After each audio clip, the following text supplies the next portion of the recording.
Black Flag Activity Report. Joey V, aka Junky Joe. Joe was out of bond out of Phoenix, Arizona. Joe's charges were theft and drug related as he was a heroin addict and had been caught multiple times with black tar heroin. Joe had been on a bond for almost a year and prolonged his sentencing by no showing to court, changing his attorney, and asking for continuances. Instead of facing what he actually needed to, which was getting clean and being held accountable for the things he had stolen from other people. Joe liked to steal from people he knew, people who trusted and loved him, people who wanted him to get better and get clean. He would take advantage of that and steal from them because he knew he could. Eventually, the people around him caught on, and Joe had no choice but to hit the streets and move from place to place, squatting in abandoned homes when he wasn't sleeping outside. When we get files on people who are hard drug users, homeless, and don't have a vehicle that we can use to track them, we call it junkies on bikes. Junkies on bikes are the hardest people to track and find. They're typically transients and end up in all different parts of the city at any given time. Joe was your classic junkies on bikes scenario. One night we got a call from Joe's mother telling us that she was worried about Joe and he was going to die because he couldn't stop using on his own. She gave us the address of a condo that he had just been dropped off at and said he was most likely still there. She was very conflicted about calling us on him, but she had been stolen from too many times and knew that being locked up was the only way he was going to stop using. Knowing this was a rare opportunity to pick him up, we went to the condo to go get him. Also, if we don't pick him up soon, the bond would forfeit and the bondsman and Joe's mom would lose the $20,000 that she used for his bond. Joe's mom had used her house as collateral for the bond, and if it forfeited, she would most likely lose her house. Junky Joe apparently cared more about getting high than he did his own mother, which is typically the case with heroin and fentanyl users. When we pulled up to the unit and surveyed the 3-story building, there was a chihuahua in the front gated area that looked angry and like it hadn't been cared for in a while. Chihuahuas are the fucking worst.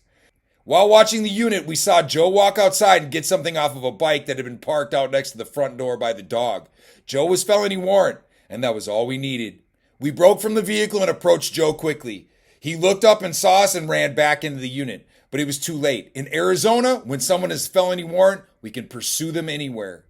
When we made entry into the gated area, the dog didn't even look twice at me. However, when my partners walked through the gates, the dog got up, growled, and bit one of my agents on the ass while following us into the unit. My partner yelled, "No, bad dog," causing me to laugh loudly. It was a small dog and literally had to jump up to bite him. It was quite the sight to see. The dog surprisingly listened for a second, but when we kicked the door open and made entry into the condo, it followed us and did it again. I had never laughed while kicking a door in before, but this was the first. We made it into the lower living room and there was no one to be seen. We could hear movement upstairs and quickly made our way up the stairs to the second floor. Checked the rooms and still nothing. The dog had apparently followed my partner and was still giving it to him because I would periodically hear him yelling out in a high-pitched voice telling the dog to go on, goddammit! I still couldn't stop laughing about it. We finally locked the dog in one of the bedrooms and made our way up to the third floor. When we got up to the master bedroom, the door was locked. We gave the door the full treatment and it flew open. Sitting on the bed was a male and a female looking quite shocked. The female asked if we had hurt her dog and the male lifted his arm pointing his index finger towards the closet. Without waiting, we rushed the closet, but it was empty. I turned around and asked the guy, "Where the fuck is Joe?" He said he went in there. That's when we heard a loud crashing sound, and I mean loud, like a wall had fallen down somewhere, followed by frantic, continuous screaming. We paused for a second to get our bearings, and I noticed the screaming was coming from the neighbor's unit next door. That's when I saw the crawl space in the ceiling of the closet and we put it together. This asshole had gone into the crawl space and fallen through the ceiling of the next door neighbors. Next door lived an elderly woman who was asleep in her bed when good old Junky Joe, trying to evade us in the crawl space, had slipped off the rafters and came crashing down onto her, landing right next to her on her bed, abruptly waking her right up. I sent our agents downstairs over to her front door. I leaned over the patio and shined my flashlight into the room and saw Junky Joe sitting on the edge of the bed holding his head. I asked him what the fuck he thought he was doing and to put his hands up now.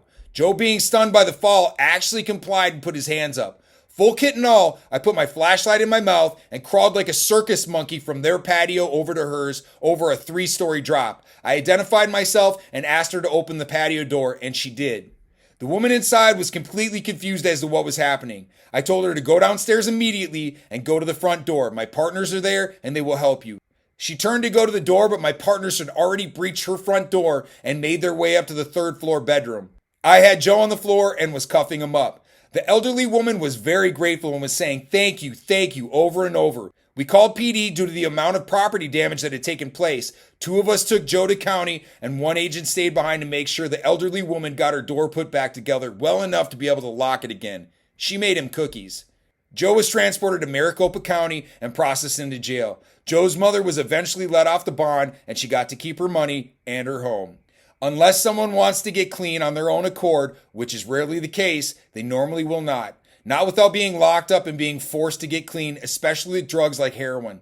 And sometimes, more often than not, they will not physically and mentally have the willpower to do it. So whenever I hear someone is on fentanyl or heroin, I immediately know that they will not be able to quit on their own. Sad fact, but it's very true. If you know anyone struggling with these types of addictions, understand what I just said. Do your best to have compassion and know that they are stuck in something that is near impossible to get out of on their own. Treatment or jail is typically the only way out.